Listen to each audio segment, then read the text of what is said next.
The Birth of a Ghost. It is October 21st, 1600. The fog over the Sekigahara Valley smells of sulfur and wet earth. You are 22 years old, a proud samurai of the Western Army. You've spent your life training for this moment, but the battle is over in 6 hours.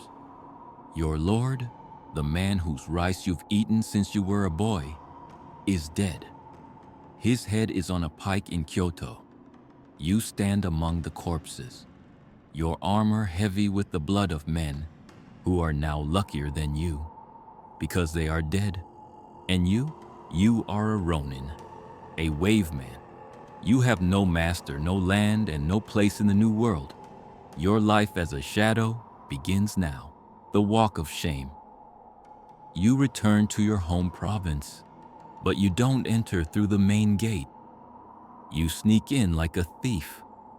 Your wife, Hana, looks at you with a mixture of relief and terror. She knows what defeat means. The next morning, the shogun's officials arrive. They don't execute you. They do something worse. They confiscate your lord's fief. Your koku, the yearly stipend of rice that fed your family, is gone. You are ordered to leave your home by sunset. You pack your 2 swords, a tattered kimono, and a small bag of salt. You realize that your chanmage, top knot, is coming loose, but there is no servant to fix it. You are no longer a protector. You are a burden. The social death by 1601, you are in Edo, the shogun's new capital. It's a city of gold for some, but for you, it's a city of mud. You live in a nagaya, a long house tenement. Your room is 3 tatami mats big. The walls are paper thin, and you can hear your neighbor, a carpenter, coughing through the night. In the eyes of the law, you are still a samurai. You are allowed to wear your swords. But in the eyes of society, you are lower than the peasants who grow the rice. At least they have a purpose. You walk the streets, and the real samurai, the ones who serve the winning side, look through you as if you were made of glass. They call it giri, duty. But for you, it's just hunger. The soul for sale.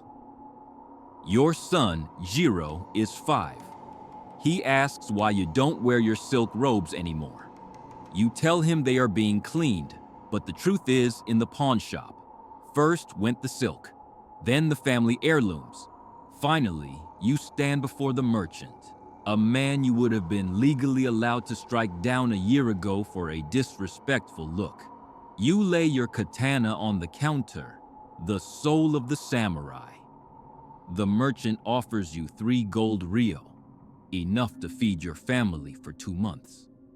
You take it. You replace the steel blade in your scabbard with the shinai, a strip of bamboo. You walk the streets with the wooden sole, praying no one challenges you to a duel. The weight of the wood feels heavier than the steel ever did. The Suicide Bluff. You meet another Ronin, an older man named Kase. His face is a map of scars. He tells you about the Suicide Bluff.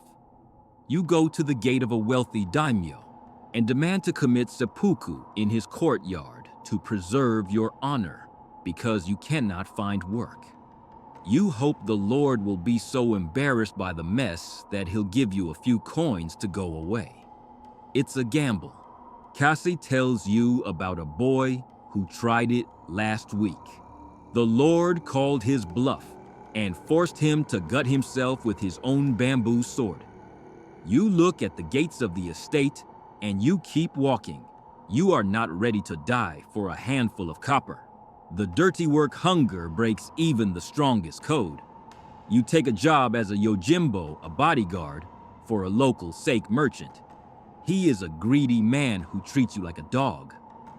Your job is to shake down peasants who can't pay their debts. One afternoon, you are sent to a farm. The farmer is a man you once protected when your clan was whole. He looks at your swords, then at your eyes. He doesn't fight. He just sighs and hands over his last bag of grain. You take it, feeling the Bushido code rot inside your chest. You aren't a warrior anymore. You are a tax collector with a blade. The winter of 1614. Word reaches the slums. The Toyotomi clan is gathering an army at Osaka Castle. They are calling for every Ronin in Japan to fight the shogun one last time. It's a suicide mission, and everyone knows it.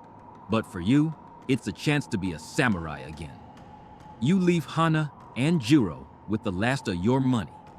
You don't say goodbye. You just leave a note. You join 100,000 other masterless men. For a few weeks, the camp smells of campfires and ambition. You sharpen your bamboo sword? No, you stole a real one from a dead guard on the way. You feel alive for the first time in 14 years. The siege of Osaka. The battle is a nightmare of fire and cannons. The shogun has brought European artillery. The castle walls, once thought invincible, crumble like sand. You fight in the Sanada Barbican alongside the legendary Yukimura.